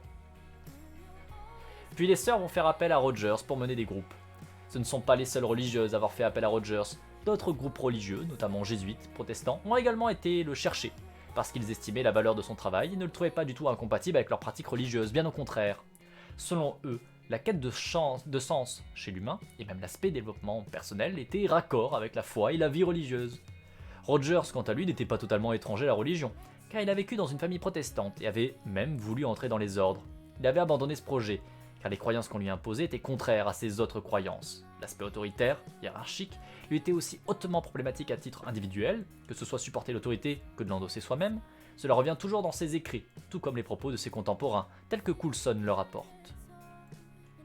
La demande de groupe s'est d'abord faite via Bonnie Flynn McWhinney, qui connaissait Rogers et qui a elle-même organisé un groupe portant sur l'engagement de nos vies envers Dieu par les vœux. Ce groupe organisé selon les méthodes de Rogers est un succès qui apporta ouverture, confrontation, honnêteté, confiance, joie, amour, communauté. Elle renouvelle son appel à Rogers et à son équipe pour intervenir plus vastement dans les cœurs immaculés. Coulson dépose alors les écrits Self-Directed Change in Education System. Et parallèlement, McQueeney voit Caspary et Kelley, la mère supérieure, pour la convaincre de suivre ce plan de changement autodéterminé. Ouais, il faut pas porter de vêtements, libérons-nous de ces objets capitalistes qui nous catégorisent. Vous savez ce que j'en pense, hein. Bon, moi je suis pas... j'aime les vêtements, j'aime tout un tas de vêtements, mais très clairement il faudrait arrêter de ranger les vêtements en fonction du genre. Hein, putain, ça ferait du bien, ça ferait du bien. Si c'est confortable et que vous vous sentez bien dedans, c'est tout ce qui devrait compter. Point. Bref. Hop là. Les sœurs ont fait leur premier groupe parmi l'équipe éducative sur le thème du Concile Vatican II. Elles voulaient décider si oui ou non elles allaient amorcer les changements d'organisation liés au Concile Vatican II, et comment le faire. La méthode de groupe a été en quelque sorte à la fois un appui et un brainstorming pour mettre en œuvre des volontés de changement importants, déjà fortement latentes. Parallèlement, il y a une réunion officielle avec les gouvernants de l'école qui ont décidé ou non de l'application du Concile Vatican II. À la suite de cette première réunion officielle, voici comment Caspary résume la raison d'être au cœur des futurs changements. L'objectif de l'éducation est aussi et surtout de développer des individus flexibles, adaptables, ouverts au changement, désireux d'apprendre en permanence. En conséquence, le processus d'apprentissage doit devenir de plus en plus dynamique, dans lequel l'enseignant et l'élève coopèrent dans la recherche, l'expérimentation et la découverte. Encore une fois, on voit que Caspary partage une motivation commune à Rogers. Est-ce que ce premier groupe a influencé les résultats pour l'adoption du Concile Vatican II dans les Cœurs Immaculés? Howard Kirschenbaum, je ne sais pas si j'ai pas un petit peu râpé son nom, désolé, explique qu'il semble que l'atelier avec les délégués du chapitre les ait aidés dans une certaine mesure à avoir le courage de définir de nouveaux modes de vie. Mais la volonté de changer était déjà présente avant le groupe. Les idées sur l'éducation, sur comment elle devait préférablement se dérouler, étaient déjà présentes chez les sœurs, tout comme leur progressisme, leur soif d'innovation, de créativité, de libération de l'individu vers une responsabilité pleine et consciente de sa singularité. Le conflit était déjà également là, incarné par un cardinal conservateur pour qui les valeurs d'obéissance, de conservatisme, de tradition auxquelles tous devaient se plier étaient plus importantes que tout le reste. Le début des groupes. Il y eut une première planification des groupes impliquant des administratrices et des professeurs menés sur le lieu de travail, dans des écoles de primaire, de secondaire différentes du Cœur Immaculé. Au total, il y a eu 301 participants à ces groupes, dont des représentants d'étudiants et d'étudiantes. 20 membres du personnel de Rogers y ont également participé pour la facilitation. Rogers rapporte que les premiers défauts qui ont surgi concernaient la facilitation. Certains facilitateurs étaient critiqués pour leur manque de compétences, ou parce qu'ils étaient trop intervenus lors de la fixation d'objectifs plutôt que de laisser le groupe les définir. Les groupes étaient facultatifs, mais certains membres se sont sentis un peu contraints d'y participer sous pression sociale. Certains professeurs craignaient qu'on ne les considère pas pleinement, seulement en tant que personnes, sans prise en compte de leur position de professeur. Mais après avoir été rassurés sur le fait que leur rôle de professionnel était aussi pris en compte, cela allait mieux. Des résultats positifs, selon Rogers, ont également rapidement émergé. Des personnes ont rapporté une meilleure communication entre les membres de l'école. Des conflits interpersonnels ont pu être réglés. Il y a aussi eu résolution de problèmes d'une façon très constructive et créatrice. Un professeur était sur le point de s'embarquer pour un nouveau cours, pour lequel elle ne cachait pas ses appréhensions. Elle exprima ses craintes dans le groupe de rencontre, puis décida de faire participer les étudiantes au programme et à la réalisation du cours. Elle vient de faire savoir qu'elle vit une aventure passionnante. L'attrait était tel qu'il y a eu une demande à l'équipe de Rogers afin d'organiser une formation, que ce soit pour les professeurs, les administratrices ou les étudiantes, pour qu'elles puissent devenir facilitatrices l'année suivante. Les étudiantes et les membres des Cœurs Immaculés se sont appropriés la technique des groupes pour suivre leurs objectifs, notamment celui d'un monde plus humain. Des étudiantes noires demandèrent à mener des groupes interraciaux, qui finalement s'étendirent à toutes les séances. Ce fut une des rencontres les plus profondes, les plus émouvantes et les plus fougueuses de l'année. Le dialogue commencé continue. La communauté du Cœur Immaculé, qui naîtra des cendres de l'IHM, se donnera d'ailleurs comme propriété des objectifs de lutte contre les dominations, les oppressions, les injustices, qui étaient des thèmes déjà fort dialogués à cette époque. Dans le même ordre d'idées, là où il y avait des groupes mixtes entre les sœurs et les étudiants, garçons d'un autre collègue, où le but était qu'ils se traitent comme des personnes et pas seulement comme des partenaires de rendez-vous. Concernant les cours, il y a eu un changement de comportement chez les professeurs. J'ai écouté mes élèves. Je leur ai demandé si auparavant, j'en avais parfois rembarré l'un ou l'autre, s'ils étaient arrivés que je ne les ai pas écoutés. Et ces grands bandits ont tous levé la main. Aussi, car ils sont extrêmement sensibles, j'ai vécu le mois le plus occupé, le plus excité, le plus juteux, le plus passionnant, le plus amusant, le plus rempli, le plus heureux depuis que j'ai fait la classe. Et c'est pas près de finir. J'ai pu avouer mon anxiété à mes étudiantes, et la conséquence en est que je me sens beaucoup plus à l'aise en classe que je ne l'ai jamais été. J'ai invité mes filles à m'appeler par mon prénom, ce qu'elles ont fait après quelques semaines. Ceci permet un tas d'échanges plus libres. Je ne donne plus de notes, même plus d'examens. Elles rédigent leurs propres questions, celles qui ont de l'importance pour elles par rapport à la matière du cours, et elles les discutent ensuite. De façon plus globale, étudiantes comme professeurs ou administratrices rapportent un grand changement dans la relation. Elles sont plus profondes, de personne à personne. Elles se préoccupent plus d'autrui, perçoivent mieux ce qui les préoccupe. Le changement a pu être perturbateur en premier lieu, pendant les moments de groupe ou immédiatement après. Et puis, les personnes semblent adopter un nouveau comportement, qui a des bienfaits directs sur les relations interpersonnelles. Ce changement a plus ou moins d'impact sur l'enseignement en retour. On y trouve aussi des témoignages de ces groupes dans d'autres ouvrages, notamment sous un aspect bien différent, à savoir la question de l'homosexualité. Par exemple, Coriander, alias Sœur Marie Benjamin, était une femme qui se savait homosexuelle dès l'adolescence. À 15 ans, c'était incontournable. Mon corps changeait, j'étais plein de désirs et d'excès d'énergie, et mon pauvre petit cœur devenait fou à cause de quelques religieuses et de quelques filles de l'équipe universitaire. En 6ème, j'avais eu un petit ami, mais uniquement parce qu'il était mon billet pour le cinéma. Ma loyauté et mon affection étaient réservées à mes petites copines. Elle rejoint les ICHM dès 62, d'abord en tant qu'élève, et elle adore. Les premières semaines étaient comme une lune de miel. Nous avons été régalés avec de la nourriture, des chants, des célébrations de groupe devant nous. Ils nous ont appris les ficelles de la vie communautaire et nous ont accueillis en tant que nouveaux membres de la famille. C'est comme aller chez ma copine pour y passer la nuit et ne jamais avoir à rentrer à la maison. Je pouvais à peine croire ma chance que cette famille de femmes puisse être la mienne pour le reste de ma vie. Les histoires d'amour, ils naissent. Nous étions jeunes, nous étions passionnés. Les coups de cœur romantiques poussaient comme des mauvaises herbes. J'en cultivais plusieurs moi-même. Ce dont je me souviens de notre premier voyage à la plage, ce n'est pas notre chant autour du feu, mais la lumière dans les yeux de Betty alors que nous nous tenions la main et regardions les étoiles. Mais les pères de l'église avaient une longueur d'avance. Notre livre de règles était clair. Aucune amitié particulière. Aimer tout le monde, mais personne en particulier. Nos supérieurs ont fait de leur mieux pour que nous garder seuls ou en groupe, et nous ont avertis de ne pas marcher à deux. Elle devient professeure aux IHM et elle développe alors une maladie que personne n'arrive à lui diagnostiquer et pour laquelle elle est blâmée. Elle arrête l'enseignement durant un moment. Cela la fait réfléchir. La crise m'avait fait pousser au tournant. Toute ma vie, j'avais agi par culpabilité, par peur, m'inscrivant dans un moule façonné par mes parents, par mes professeurs, par mes supérieurs. J'avais craint l'autorité. Je n'avais jamais remis en question ses exigences. Maintenant, je découvrais que ceux qui dictaient ma vie n'avaient le pouvoir ni de détruire, ni de guérir. Ils étaient faibles et ils étaient impuissants face à ma souffrance. Seulement, j'avais le pouvoir de me guérir, la sagesse de vivre ma propre vie. Une paix que je n'avais jamais connue est entrée dans mon âme. Je savais que la culpabilité et la peur ne me posséderaient plus jamais. Les stigmatisations sur des maladies inconnues, ah bah oui, hein. Non mais c'est génial, hein. C'est trop bien, hein. La religion, tout ça. On aime. On voit qu'avant la mise en place des groupes, il y a un développement en elle qui se produit, notamment durant sa maladie. La maladie finit par disparaître et elle reprend le tutorat. C'est à ce moment qu'elle est amenée à rejoindre un groupe. L'été 66, j'ai été initié à la formation de sensibilité, la première aventure de mon ordre dans le mouvement du potentiel humain. Là, j'ai rencontré Eva, une femme lourde à la peau sombre, aux yeux bruns profonds, aux cheveux noirs. Il y avait une douceur en elle, une force tranquille, une facilité avec laquelle elle exprimait ce qu'il y avait dans son cœur. Les larmes lui sont venues facilement, alors qu'elle parlait de ses conflits familiaux, des événements douloureux de son convent et de son école. Je ressentis une chaleur pour elle, une proximité qui m'a surprise. À la fin du 3e jour, tout le monde avait parlé sauf moi. Avec hésitation, j'ai raconté certains des événements de ces dernières années. J'ai parlé de ma solitude. Il n'y avait pas de larmes. J'ai parlé comme si tout était fini.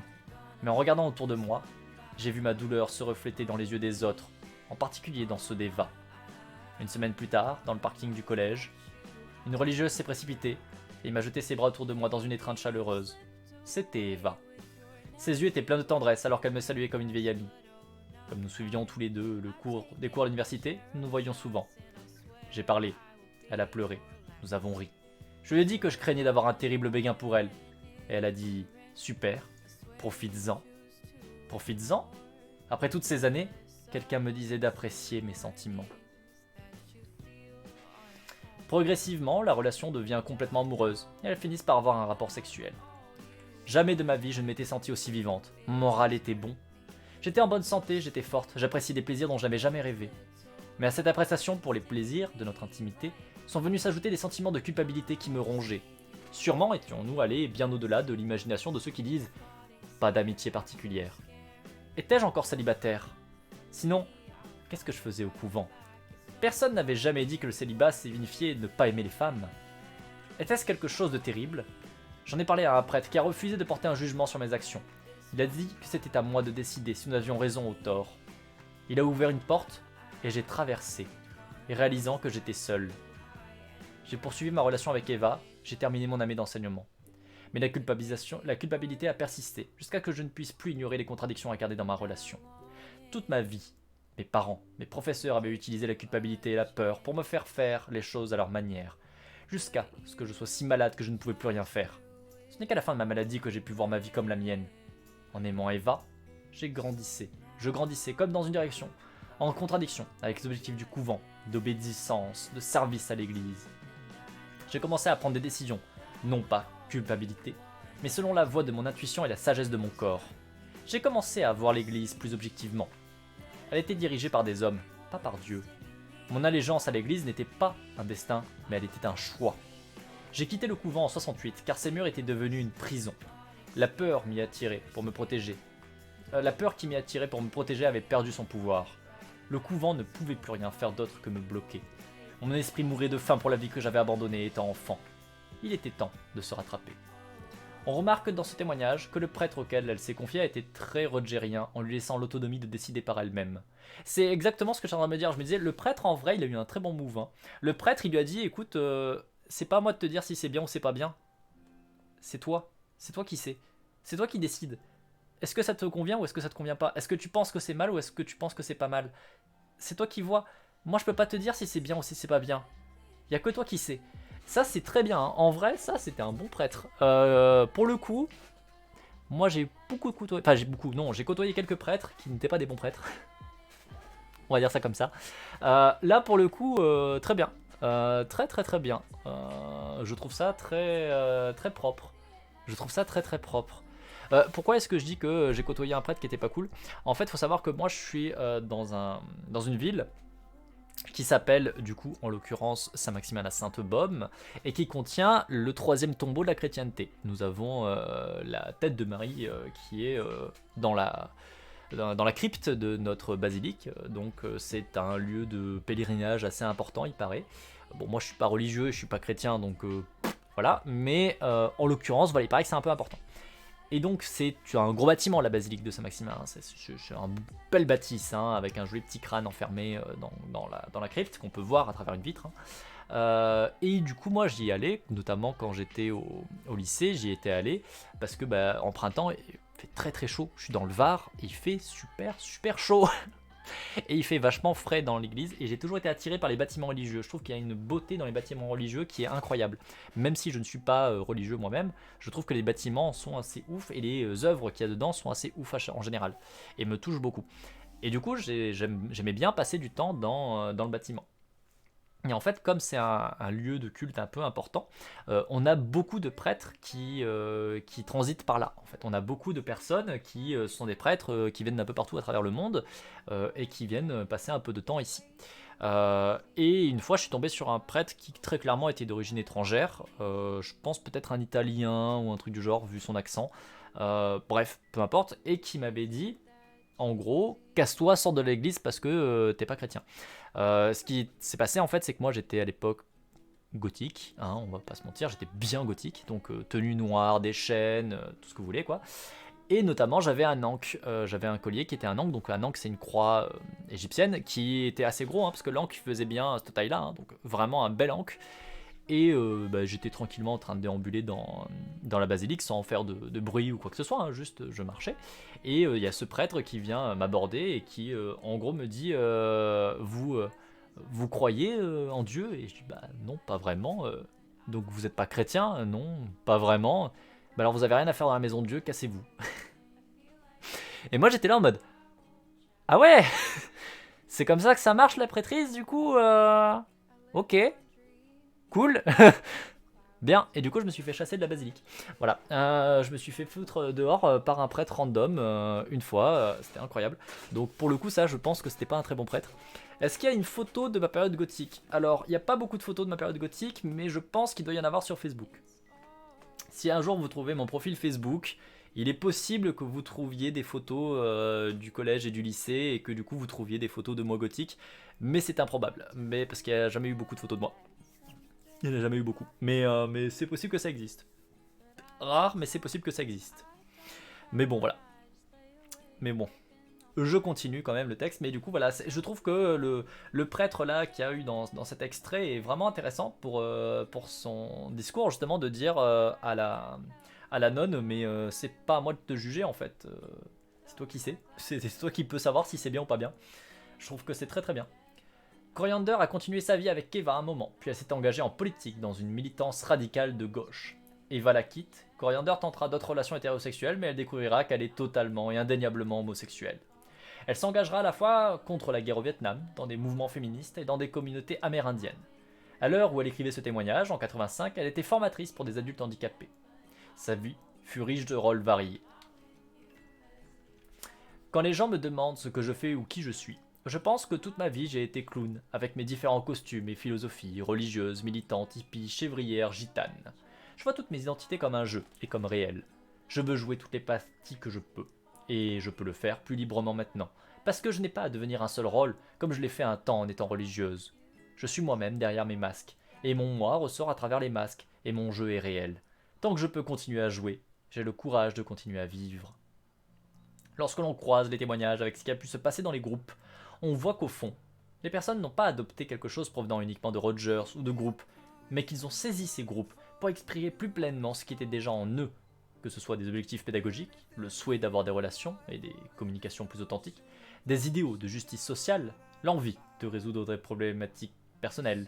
Mais est-ce bien cela, le fait que les personnes en viennent à choisir une voie plus personnelle, un fonctionnement plus en accord avec leur motivation, qui a entraîné le départ de 300 sœurs, la fin des IHM? Autrement dit, est-ce que l'autodétermination qui a émergé à la fois d'une part de progressisme des sœurs dans leur enseignement, ainsi que des groupes, et très simplement d'une forte influence distale propice au changement des années 60, début 70, les mouvements pour les droits civiques, puis hippie, est responsable de cette transformation? IHM, c'est la structure dans laquelle elles étaient, les cœurs immaculés, je sais plus le nom exact, mais en gros c'était la structure religieuse dans laquelle elles étaient. Pour moi, c'est interface homme-machine. Non, là non. C'était la structure dans laquelle elles étaient, puisque du coup, c'était une structure religieuse d'éducation. C'était une structure gérée a priori, de ce que j'ai compris, par des nonnes, et du coup, qui faisait de l'éducation, qui donnait notamment des diplômes à des étudiantes qui devenaient des nonnes, et ainsi de suite. Et le truc de ce qui s'est passé, c'est qu'en fait, elles ont fait un groupe de travail pour remettre justement plus d'autodétermination, plus de créativité et ainsi de suite dans leur structure. Et elles ont notamment demandé du coup à Rogers de venir faire ce travail-là. Et en fait, au bout d'un an et demi, alors que c'était prévu sur 3 ans, ça s'est arrêté. Et tu as 300 sœurs qui ont quitté les ordres. Oups. Oups. Ce sont des choses qui arrivent. Je trouve ça rigolo. Bref, je continue. Le démantèlement des IHM, la faute à Rogers? Pour Coulson et pour d'autres catholiques conservateurs, la destruction des IHM est entièrement due au groupe et à l'intervention des psychologues. Nous avons corrompu toute une série d'ordres religieux sur la côte ouest dans les années 60 en faisant parler des religieuses et des prêtres de leur détresse. D'autres y voient une intervention quasi démoniaque. L'effet d'inviter Rogers et son équipe dans le système de colère n'était pas sans rappeler l'effet d'inviter des démons au couvent de Loudon. Oh, les conservateurs y râlent. Oh, pardon. Les groupes auraient stimulé de façon diabolique la sexualité pour justifier cette accusation. Les accusateurs s'appuient sur le témoignage de Coriander, sœur Marie Benjamin, que nous avons vu précédemment. Sœur Marie Benjamin s'est appliquée avec nous l'été 66. Elle est devenue victime d'une séduction lesbienne. Oh, elle a été corrompue. Oh, la pauvre. Oh, mon Dieu. Vous savez, hein, ces fameux lobbies LGBT, tout ça, hein, bien sûr. Hein. Bien sûr, hein. On va venir vous contaminer avec l'homosexualité, hein. Sans déconner, quoi. Si un jour, ces gens-là, ils captaient que c'était pas des maladies, si un jour, ils acceptaient un peu plus l'humain sous toutes ses formes, ça ferait du bien quand même, hein. La fameuse éducation LGBT, c'est ça, un peu pour reprendre sur... C'est qui a dit ça? C'est Zemmour, je crois, qui a dit qu'il fallait enlever l'éducation LGBT et woke. Putain, si j'avais vu une éducation LGBT dans mes enseignements, je pense qu'il y aurait beaucoup de choses qui auraient changé. Hein. J'aurais pas mis des années à dire que je suis non-binaire, tu vois. Enfin bref, juste voilà, hein, niquez-vous. Ce qui ne rapporte pas, c'est que déjà adolescente, elle se savait attirée par les femmes et que ce n'est aucunement le groupe ou Eva qui l'aurait manipulée à devenir lesbienne. On a vu précédemment que c'était une histoire d'amour dans sa plus belle simplicité. Le groupe n'a été que le lieu où elles se sont vues pour la première fois. Dans le même ordre d'idées, pour justifier que les groupes et la philosophie rogerienne étaient pervertissantes, Coulson rapporte le témoignage de Père Kaiser, dont on a parlé précédemment, parce qu'il s'était fait reprocher sa tenue durant la fête de Marie. Amoureux, platonique, d'une femme suivie, soi-disant en thérapie rogerienne. Selon Coulson, le thérapeute aurait perverti cette femme, puis l'aurait épousée. Je suis allé voir ses sources, qu'il cite. Rien n'indique que le thérapeute était rogerien. De plus, le Père Kaiser l'avait anonymisé. Donc, comment est-ce que Coulson pouvait savoir qui il était? Et les propos rapportés indiquent de nombreuses interprétations hautement psychanalytiques ne correspondant pas du tout aux manières de faire rogeriennes. Au contraire, sa méthode thérapeutique impliquait de ne pas imposer d'interprétation aux personnes. Le témoignage n'indique aucune perversité particulière, et il est d'ailleurs plutôt plat en termes d'amour ou de sexualité, ressemblant à l'évocation d'une psychanalyse assez traditionnelle de l'époque. Le reste est simplement l'histoire d'un homme et d'une femme qui tombent amoureux, puis se marient, d'une façon même hautement conventionnelle. Coulson rapporte aussi que le drame s'est fait dans d'autres groupes religieux. Il rapporte qu'ils ont fait des groupes pour des jésuites, et il cite pour justifier ce drame une lettre de remerciement d'un jésuite envoyé à Rogers. Cela semblait être une belle naissance à une nouvelle existence. C'était comme si tant de choses que je valorisais en mots devenaient maintenant vraies pour moi en fait. Il était extrêmement difficile à décrire l'expérience. Je ne savais pas à quel point j'ignorais mes sentiments les plus profonds, ni à quel point ils pouvaient être valables pour les autres. En exprimant ce qui montait quelque part au plus profond de moi, j'ai vu les larmes dans les yeux des autres membres du groupe, parce que je disais quelque chose de si vrai pour eux aussi. Ce n'est alors que je n'ai vraiment compris, commencé à sentir que je faisais profondément partie de la race humaine. Jamais de ma vie, avant cette expérience de groupe, je n'avais vécu ce moi si intensément. Et ensuite, avoir ce moi si confirmé et aimé par le groupe, qui à ce moment-là était sensible et réagissait à mon imposture, c'était comme recevoir un cadeau que je ne pourrais jamais avoir.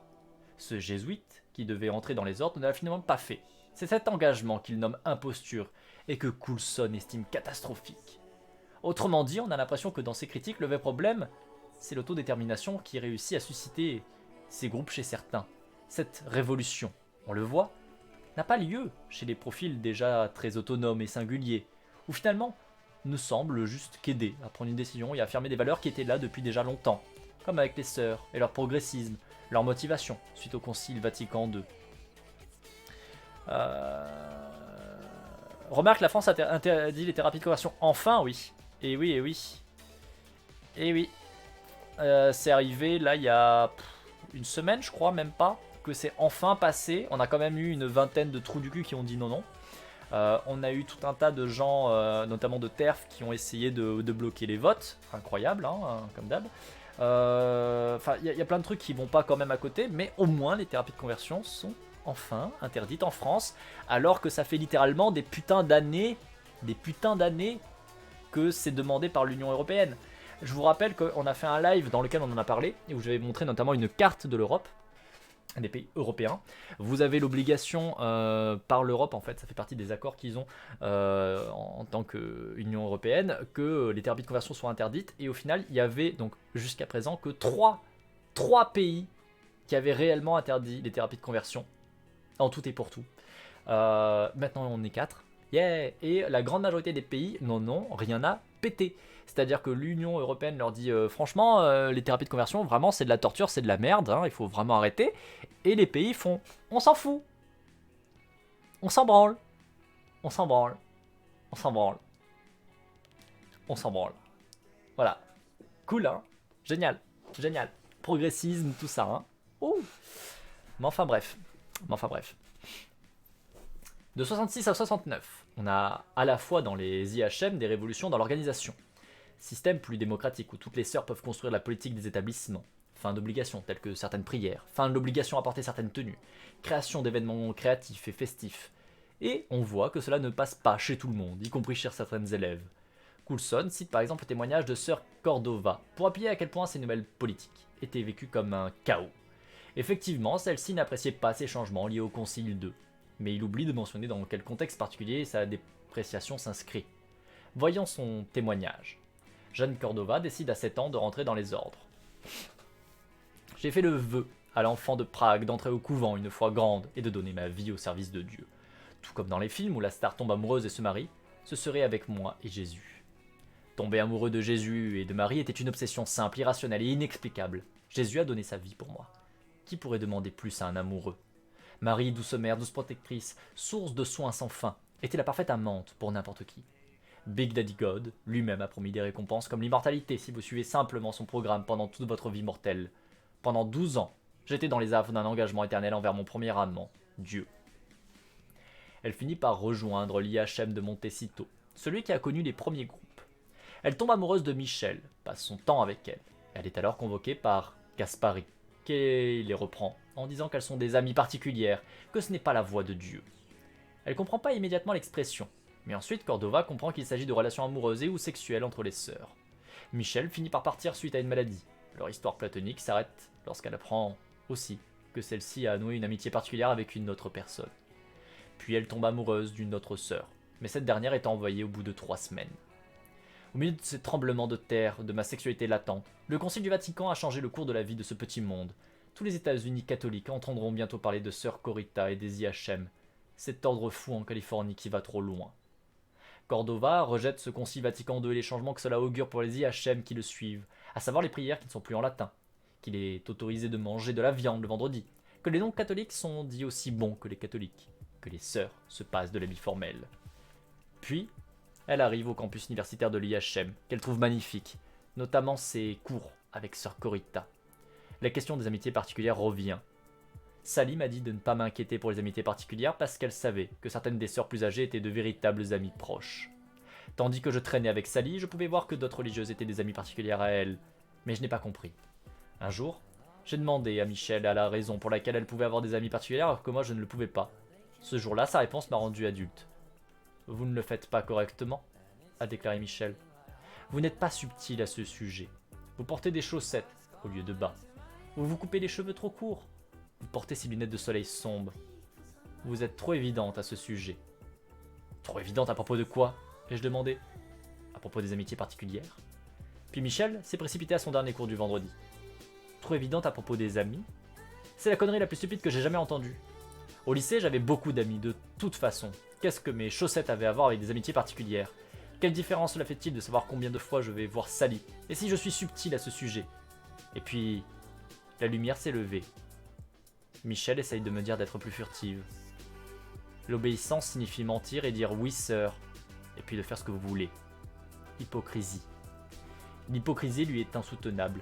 Elle se sent trahie par les IHM, moquée par son innocence quant au fait que son homosexualité soit trop visiblement perçue à travers son look, plus butch, ou via son attitude avec les sœurs. Elle démissionne. Plus tard, elle explique.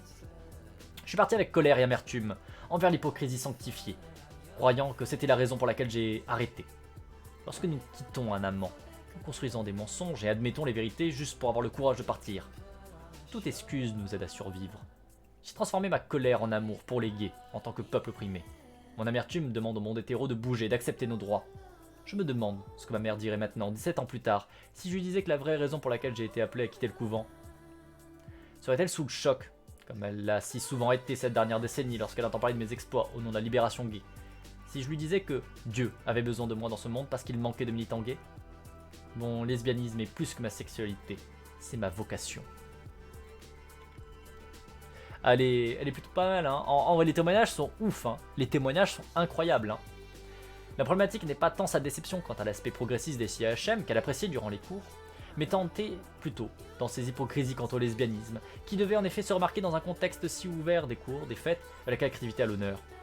En cela, il est étrange que Coulson ait osé citer ce témoignage comme preuve que les IHM étaient décadents, puisqu'en sous-texte, c'est plutôt un appel à ce que le progressisme soit assumé sur tous les plans, y compris sur la question des amitiés particulières, plutôt que de laisser s'installer une hypocrisie ou un fonctionnement incongruent à ce sujet. De plus, la décision du démantèlement n'est pas venue des sœurs, ni n'a émergé du groupe, mais du cardinal. Oh, tiens, c'est étonnant. La fin des IHM. Le cardinal McIntyre a fini par poser un ultimatum aux IHM à partir du moment où les sœurs ont commencé à se libérer des tenues et à s'habiller normalement. Il fait venir des représentants du Vatican dans les IHM, et ceux-ci ont rappelé les sœurs à l'obéissance. Toutes les innovations ont été remises en cause, que ce soit les modes de gouvernance qui devaient redevenir pyramidaux, les tenues, les prières, les habitudes qui devaient redevenir obligatoires, sans quoi les sœurs devaient abandonner leurs vœux. C'est donc mis au pied du mur que ces sœurs se sont vues obligées de choisir entre une annulation de tout ce pourquoi elles avaient œuvré depuis des années, ou l'abandon de leurs vœux. Ainsi, environ 300 sœurs ont préféré abandonner leurs vœux, dont celles que nous avons citées, comme Caspari, comme Corita, etc. En 69, Caspari résume la situation avec l'Église ainsi. La notion d'autodétermination et la capacité d'une communauté à écouter la parole de Dieu et à trouver une réponse historiquement pertinente ne sont pas acceptables pour l'Église institutionnelle. Elle rappelle alors à ouvrir une communauté détachée des ordres de l'Église. 350 sœurs la suivront dans cette communauté. En 70, le cœur immaculé renaît donc, accueillant aussi d'autres chrétiens, des couples, dans son équipe pédagogique. En 71, le nouveau cœur immaculé met un point d'honneur à apporter des réponses pour surmonter des problèmes d'oppression, de guerre, de pauvreté, d'injustice. Cette communauté existe toujours à l'heure où j'écris ces lignes, début 2021. Cette destruction dont se désole Coulson, où les commentateurs catholiques conservateurs pourraient tout aussi bien être perçus comme une transformation positive d'un environnement social auparavant contrôlé, un environnement social plutôt déterminé et moins contrôlant. C'est le point de vue de Caspari qui explique que le passage du statut canonique au statut non canonique n'a pas été une déconstruction de notre communauté, au contraire, cela nous a donné une vie nouvelle et la liberté. Rogers, responsable de cette révolution? Selon les chercheurs, non. La technique des groupes et la philosophie de Rogers ne sont pas responsables de ce qui s'est passé aux IHM dans son intégralité.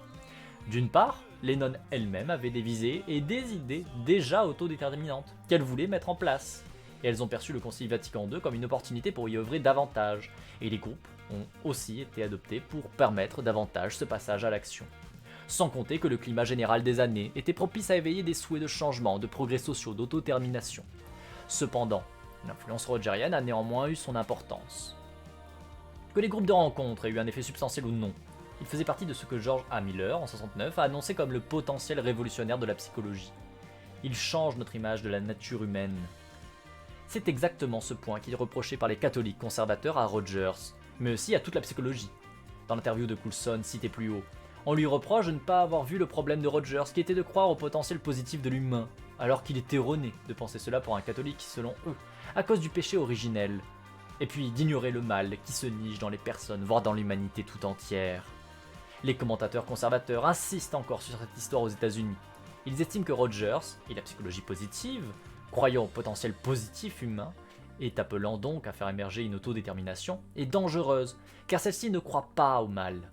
C'est-à-dire que les conservateurs croient à quelque chose d'intrinsèquement mauvais en l'homme, qui demande donc de chercher à le contrôler, que ce soit en lui en imposant des valeurs, une morale, un ordre hiérarchique, et en développant son obéissance à ceux-ci. Afin de justifier ce mal, l'un d'entre eux évoque la décapitation de Daesh et accuse un sous-texte, la psychologie humaniste et positive d'avoir participé à cela. Inutile de dire que les décapitations ne faisaient pas partie des potentiels que les psychologues envisageaient de libérer, une fois que les gens seraient libérés de leur inhibition. Freud, avec sa vision plus sombre de la nature humaine, n'aurait cependant pas été surpris. Personne ne devait non plus comprendre la signification du péché originel. Malheureusement, cependant, à cause de l'imprégnation si profonde et de l'emprise de la théorie du potentiel humain, la psychologie humaniste positive donc, le mal n'est pas un mot qui vient facilement aux lèvres des prélats d'aujourd'hui. Beaucoup sont encore enfermés dans le mode sans jugement, beaucoup souscrivent un point de vue thérapeutique selon lequel la cause profonde du djihad est un manque d'estime de soi, causé par la pauvreté et l'oppression. L'idée que les mauvaises actions pourraient être enracinées dans les mauvais cœurs leur est paru si étrange que le catholicisme s'en crucifie qu'à un catholique dans les années 1940.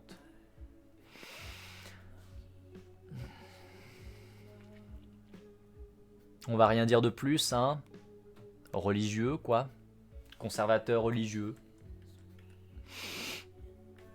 Bref, déjà de venir dire oui, Freud il savait mieux.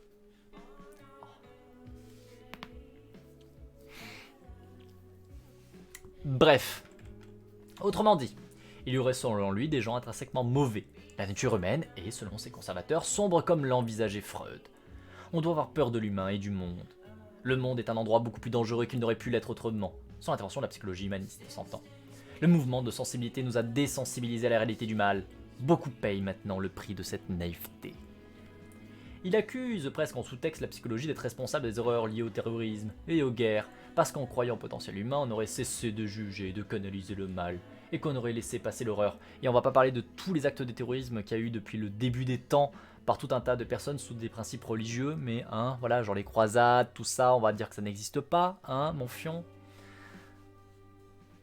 Je suis calme, je suis détente. Toutes les chasses aux sorcières, tous les putains de bûchers, je suis calme, je suis détente. Tout va bien, je ne râle pas trop. Est-ce que je vous ai dit que les religieux conservateurs, ça a tendance à me filer des boutons? Cependant, pour que cette affirmation soit vraie, il aurait fallu que des terroristes, des génocidaires ou des tortionnaires en tout genre aient eu un parcours ancré dans la psychologie positive, qu'ils aient été nourris à l'autodétermination, à des programmes du genre rogérien, ce qui n'est pas le cas. Les environnements sociaux sont loin de suivre les règles rogériennes telles que vues dans Créer un environnement de liberté, et semblent plutôt faire globalement l'inverse. Cette vision du monde particulière où ce critique demande à croire en un mal déconnecté de toute situation et d'événements de vie, de troubles dont la nature serait quasi démoniaque, a néanmoins le mérite de révéler très clairement l'obstacle principal que peuvent affronter les enseignements de Rogers, ainsi que ceux de l'autodétermination. Cette croyance que l'homme est intrinsèquement mauvais, qui amène à penser qu'il est dangereux de lui laisser une part de décision sur ses propres actions, y compris ses actions les plus petites, peu impactantes, comme ses choix vestimentaires. Avec cette vision du monde comme étant fondamentalement dangereux, le contrôle strict pyramidal autoritaire est considéré comme une nécessité sécuritaire. Là on revient un petit peu sur le live où je vous ai justement fait les études qui a été fait en psychologie, encore étonnamment, sur notamment le fait que non, l'homme n'est pas un loup pour l'homme, non, l'homme n'est pas par nature mauvais ou je ne sais quoi, putain, Et les mouvements religieux conservateurs, typiquement, ils ont toujours cette vision-là, et c'est ouf, ça me rend fou. Ça me rend fou ce truc. Comme on le voit dans cette vision du monde, envisager la nature humaine comme étant mauvaise et rejeter toute possibilité de développement positif, ou même assez neutre, amène très rapidement à vouloir un contrôle fort. A l'inverse, des méthodes où l'humain est considéré comme pouvant avoir un développement positif amènent à le libérer des contrôles stricts. C'est là l'un des apports de Rogers, son influence majeure, selon un chercheur qui retrace l'histoire de Rogers et des IHM. A cet égard, quand la psychologie a remis en question cette idée de la nature humaine comme n'étant pas que mauvaise, les groupes de rencontres ont eu, directement ou indirectement, un effet culturel significatif. Ils s'inscrivaient dans le mouvement plus large que la société nord-américaine contemporaine qui exigeait une plus grande intimité, une plus grande informalité dans toutes les relations, ce qui a contribué à nous rendre de plus en plus sceptiques à l'égard des institutions, des autorités de tout type. Richard Farson, en 1974, avait donc raison de considérer une nouvelle définition de la relation, page 201, comme l'idée la plus révolutionnaire de Rogers. Comme la psychologie a influencé notre façon de voir les relations, elle a joué un rôle dans la définition de relations avec les pairs, les autorités et d'autres pouvoirs supérieurs. Pour revenir aux IHM, effectivement, cela a eu un impact. La psychologie humaniste a bouleversé les conceptions hiérarchiques de la vie religieuse, les remplaçant par des conceptions égalitaires des relations sociales. C'est pourquoi il y a eu beaucoup de groupes religieux qui, de leur plein gré, ont invité Rogers, déjà fortement informé de ses idées et techniques, et ont souhaité les appliquer parce qu'ils y adhéraient déjà, comme le père Kaiser par exemple, alors que d'autres percevaient cela comme une menace à leur ordre traditionnel.